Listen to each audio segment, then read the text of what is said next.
দূরে, সেখানে কিছু মানুষ পড়ে গেছিল।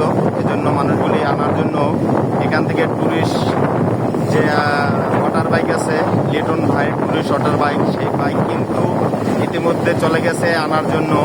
এখানে একজন আনা হয়েছে, সাগরে একদম মানে অনেক ঢেউ, তার ভিতরে জীবনের ঝুঁকি নিয়ে চলে গেছে। জানি না যে মানুষগুলি আছে ভিতরে তাদের অবস্থা কি ভালো না মন্দ বলা যায় না, কারণ বাকিটা আল্লাহ ভরসা, আল্লাহ যেন সহায় হয়। তাদেরকে যারা ভিতরে পড়ে আছে তাদেরকে খুঁজতেছে, অনেক দূরে চলে গেছে, অনেক দূরে।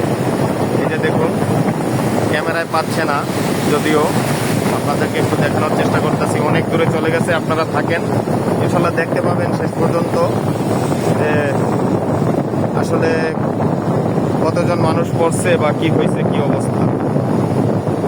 যে দেখা যাচ্ছে, যে অল্প একটু দেখা যাচ্ছে,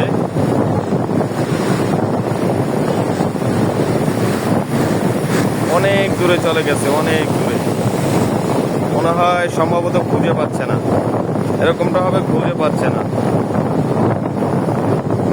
প্রায় এখান থেকে 1-1.5 কিলোমিটার দূরে হবে, এখানে চলে গেছে। এত পরিমাণ ঢেউর ভিতরে মানুষ খুঁজে পাওয়াটা খুব মুশকিল, অনেক কষ্টসাধ্য কাজ।